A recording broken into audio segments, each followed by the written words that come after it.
सो topic हमारा है solution of A differential equation.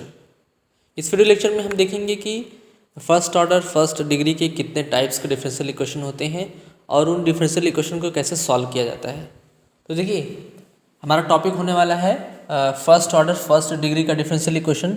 तो फर्स्ट ऑर्डर फर्स्ट डिग्री में जो हमारा सबसे फर्स्ट मेथड आता है विच इज़ वो होता है हमारा variable separable method, variable separable method है ना। इसमें क्या करते हैं, इसमें आपका जो इक्वेशन देख लीजिए, इक्वेशन इस फॉर्म में होता है dy by D X is equals to function of x into function of y। x और y का अलग अलग फंक्शन होगा, सो उसमें x वाले टर्म को एक साइड y वाले टर्म को एक साइड करके अलग अलग इंटीग्रेट कर लेते हैं। जैसे इसको आप लिखेंगे dy by F of y which is equals to F X into D X. तो ये x वाला पूरा फंक्शन एक साइड हो गया, y वाला पूरा फंक्शन एक साइड हो गया, दोनों को आप क्या कर लेंगे, इंटीग्रेट कर लेंगे, आपका आंसर आ जाएगा। तो ये बहुत सिंपल मेथड होता है, ये होता है वेरिएबल सेपरेबल। सेकेंड अगर हम लोग देखें तो सेकेंड आपका होता है number 2 homogeneous equation. Homogeneous equation कि अगर आपका इक्वेशन होमोजीनियस है तो उसको कैसे सॉल्व करेंगे। तो होमोजीनियस का जो जनरल फॉर्म होता है वो ऐसा होता है dy by D X is equals to function of X Y ऊपर भी होगा and function of X Y नीचे भी होगा। ठीक है, सो यहाँ पर देखेंगे कि इसमें जितने भी टर्म आएंगे न्यूमरेटर में सभी टर्म की डिग्री सेम होनी चाहिए और इधर भी जितने भी टर्म आएंगे सभी टर्म की डिग्री सेम होनी चाहिए। सो वहाँ पे जो डिग्री का डिफरेंस होगा उसको हम लोग कहते हैं degree of that differential equation, उसको एन से रिप्रेजेंट करते हैं, एन उसका डिग्री हो जाएगा।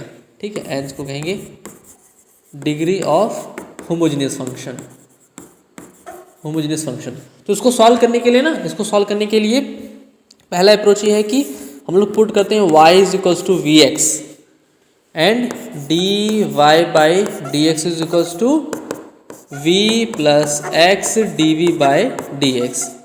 जहाँ जहाँ D Y by D X रहेगा उसको आप किससे रिप्लेस कर लेंगे, उसको लिख लेंगे v plus X D V by D X और उस पूरे फंक्शन में जहाँ जहाँ y रहेगा वहाँ पे वी एक्स पुट कर लेंगे। तो पूरा का पूरा फंक्शन ये बन जाएगा फंक्शन ऑफ x, जिसमें y वाला टर्म फंक्शन ऑफ v, ये फंक्शन ऑफ v हो जाएगा, ये पूरा हो जाएगा फंक्शन ऑफ v।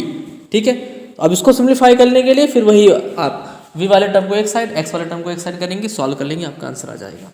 ठीक है, एक ये भी हो सकता है कि फंक्शन हो सकता है आपका इस फॉर्म में हो dx by D Y is equals to something is equals to function of X Y divided by function of X Y, और यहाँ पर भी डिग्री हो। तो अगर डिफरेंशियल इक्वेशन इस फॉर्म में है तो इसको सॉल्व करने के लिए हम लोग पुट करते हैं x is equals to V Y, X is equals to V Y and D X by D Y is equals to V plus Y D V upon D Y. इस तरह से पुट करके solve करते हैं। तो यह होता है होमोजेनियस इक्वेशन को सॉल्व करने का मेथड। थर्ड आपका है linear equation, linear differential equation कि अगर आपका इक्वेशन लीनियर हो तो लीनियर का आइडेंटिफिकेशन क्या है, लीनियर आपका कुछ इस फॉर्म में होता है कि D Y by D x plus P Y is equals to Q. ठीक है, इस फॉर्म में हो सकता है। तो इसको सॉल्व करने के लिए हम लोग क्या करते हैं, इसमें दो टर्म होता है। फर्स्ट तो पहले फाइंड करते हैं फर्स्ट स्टेप में integrating factor I F which is equals to होता है ई रेस टू, यहाँ पे जो y का कोफिशिएंट आएगा p, उसको x के रिस्पेक्ट में इंटीग्रेट कर लेंगे तो ये आपका इंटीग्रेटिव फैक्टर आ जाएगा। फिर डायरेक्ट सॉल्यूशन लिखेंगे, सॉल्यूशन आपका होता है y into integrating factor which is equals to integration q, यहाँ पे जो q आएगा q into integrating factor d x plus C. तो ये होता है पूरा मेथड। एक ऐसा हो सकता है कि क्वेश्चन हो सकता है इस फॉर्म में हो कि D X by D Y plus P X is equals to Q. यहाँ पर जो p और q है ना, यहाँ पर जो p और q है वो पूरा का पूरा ये पूरा फंक्शन होगा x का, फंक्शन ऑफ x, और यहाँ पे जो p और q आएगा p एंड q ये होगा आपका फंक्शन ऑफ y। ठीक है, तो इसको सॉल्व करने के लिए यहाँ पर वही चीज़ इंटीग्रेटिंग फैक्टर फाइंड करेंगे। इंटीग्रेटिंग फैक्टर होगा ई रेस टू p, अब ये y का है तो dy, यहाँ पर पी डी एक्स था, वहाँ पर पी डी वाई हो जाएगा।